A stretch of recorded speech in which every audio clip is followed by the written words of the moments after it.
Today on the podcast, we have Torsten Hoffmann, a serial media entrepreneur and award-winning filmmaker who made two amazing films about crypto. First was Bitcoin, the End of Money, and the second was Cryptopia. Torsten, welcome to the Fintech Files. Thank you so much for having me. This will be fun. Thanks. So first, let me ask, what was the price of Bitcoin when you started your first movie? And I just have to highlight that as we speak, it's at, I think, an all-time high of 46,844. Yeah, I know it's been a crazy bull run, but it's not my first. It's actually my third bull run. So these hype cycles, boom and busts, are kind of common, like in 4-year cycles usually for Bitcoin. So when we released Bitcoin, the End of Money as we know it, price was about $250, $300.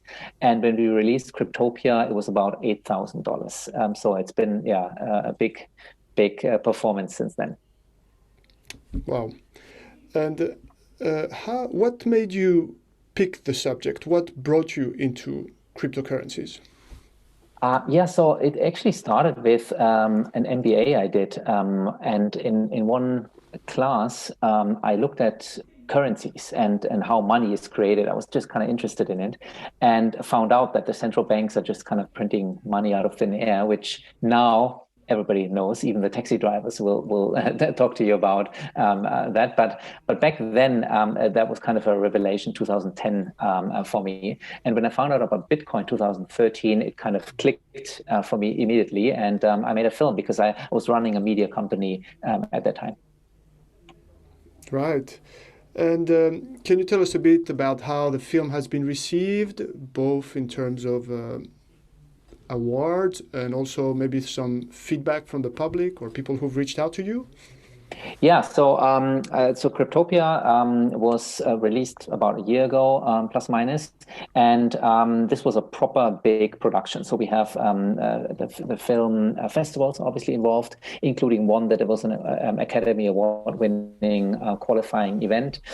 We have 300 film festival invitations. We have broadcasters now interested, so we're going to be on television channels all around the world. And then I get a lot of feedback from fans or just people who watch the film, just like you a couple of weeks ago. And so people, sometimes they buy Bitcoin when they see it. Sometimes I met one lady who watched one of the earlier film and said, wow, I changed my careers based on your film. So it's nice to see that you have impact, but it's hard to quantify, of course. It's obviously an entertaining film, but there's a lot of education as well. How did you work the balance between the two?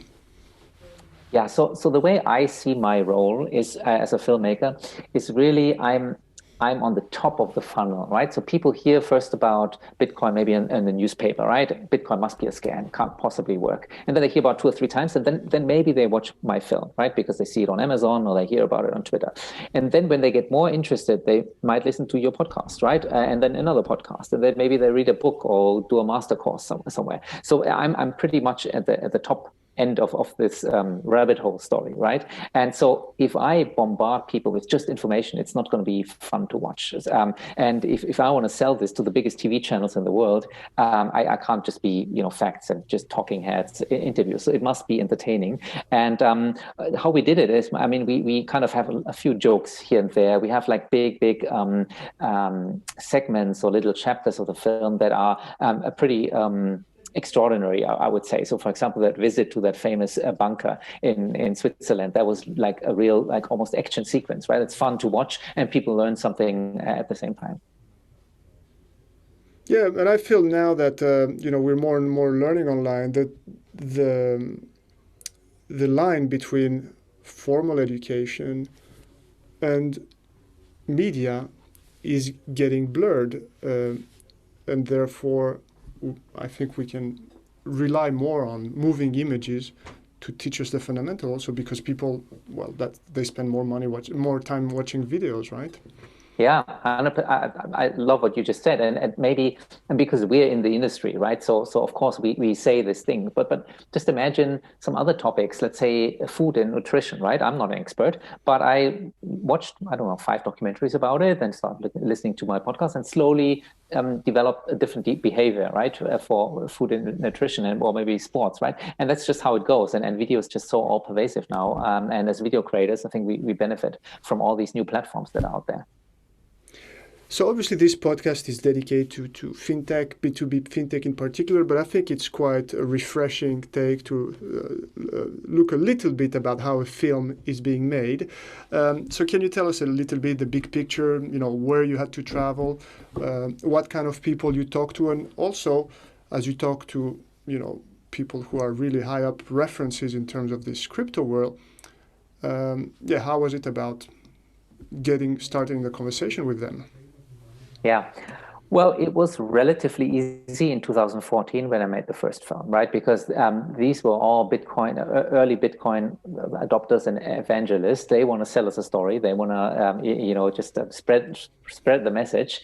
And then for my second film, obviously, I benefited from the traction of the first film. So basically, it was a follow-up. I could prove this as traction. The first film was viewed millions of times, and then it's pretty easy to get interview experts interested in the project. Also, we had some kind of social proof by a film commission in Australia, by a German broadcaster with 50 million TV homes. That film will be guaranteed to be in.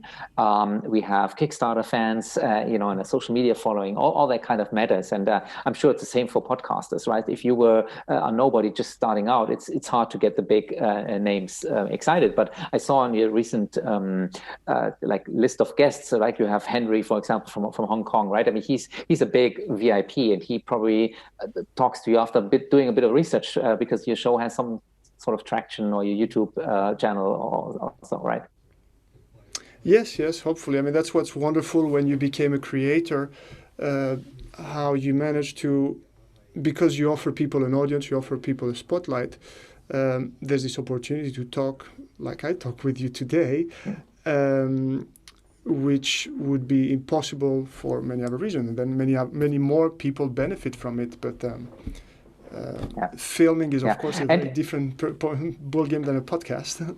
Yeah, well, yeah, that's true. We have like 5 people crews and like those 8K red cameras and the helicopter shots and 3D animation. But still, I mean, in many ways, like people who are listening to this, right, they might be the marketing director of like a fintech company, and they're also storytellers, right? And they use different tools and maybe different formatting of what these videos or Instagram images is. So in a way, we're all content creators, right? Can you tell us a bit more about these interviewees? Also, did they give you feedback about the film?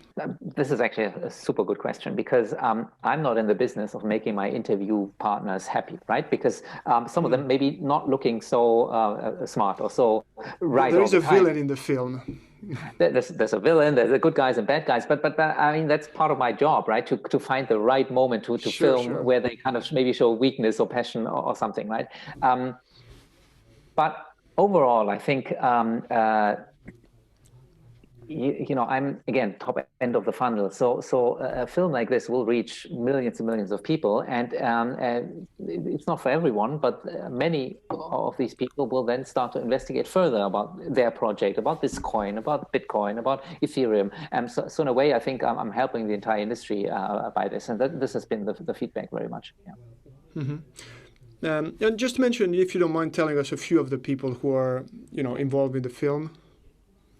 Yeah, sure. I mean, I think 90% of the people in the film will be very relevant for your audience. And we have some footage from Vitalik 2014 when we just did his Ethereum crowd sale. So we have him. We have the major 3 people behind the 3 Bitcoin chains. I mean, BTC is obviously one, but then Bitcoin Cash and BSV, Craig Wright, that whole drama. So we have these people, and maybe 5 or 6 other usually Ethereum-based DeFi or other cryptocurrency projects. Charlie Lee is in there, Litecoin.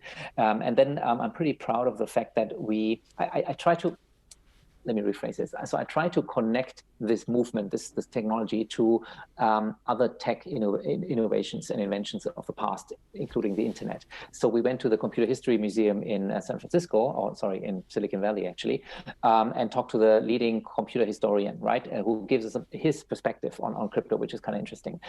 Or we talked to the co-inventor of the internet itself, TCP/IP, Dr. Robert Kahn. So some of those legendary giants that we stand on the shoulders of also in the film.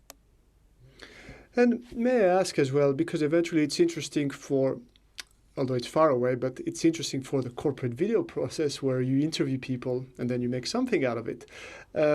So how much part is fully scripted beforehand, and how much is something that, you work with the results of the interview and you build out a script out of it? Yeah, such a good question. So I don't think there's the perfect answer or the perfect model. It really depends on what you want to do. Like if you want to do like a 30-second advertising spot for the Super Bowl ad, right? It's 100% scripted, obviously. I'm a little bit half-half, so I have a structure. I know what I'm going to talk to these people about. I know that Litecoin is important because of exactly this, and Charlie Lee is important because he did 1, 2, 3 things. So I do want to hit those points, and I kind of know already what they will answer, and I know how it fits in. But then the actual script. I mean, I wrote a year on the script and kept changing for sure. And then there are those moments that you cannot plan, right? Those are the moments of passion, or when people get angry or upset, or maybe they don't have the right answer. And this is gold for documentary filmmakers, right? To get that moment on camera. Mm-hmm. You're humble when you speak about the top of the funnel. I think the film goes quite deep, but how do you know where you have to stop, and did you have to resist the temptation to go further sometimes? Yeah. Look, I mean, this film could have been 10 hours long, right? You could dig down and double down on all these verticals and all these applications. And sometimes you just have to say stop, because a cinema film, so we showed it in cinemas, can be 90 minutes, maybe max, for a documentary. And then the TV version is even shorter, it's 52 minutes usually. So there's a natural limit, first of all. And then secondly, it's also preferences, right? I could have talked about mining, but I decided not to, because I mean, that's another rabbit hole. And I just stayed clear of it because I knew I wanted to talk about Bitcoin, blockchain, and the future of the internet, so the Web 3.0 angle. And in order to cover all three, you have to, be very strict. Looking back, maybe I spent a little bit too much time on the Bitcoin civil war, the Bitcoin Cash fork, which was very relevant in 2017. Maybe less so now, but again, it shows the different narratives that are in this industry. So a golden rule is, of course, if you have someone with a big microphone, so with a large Instagram following or YouTube channel, it makes it much easier, right? So that's why when you have a documentary where a celebrity or VIP is involved, it's just going to make life easier for you. I mean, you can also always try to spark the debate, right, and do something controversial. That's not my style of filmmaking, and it's clearly not yours.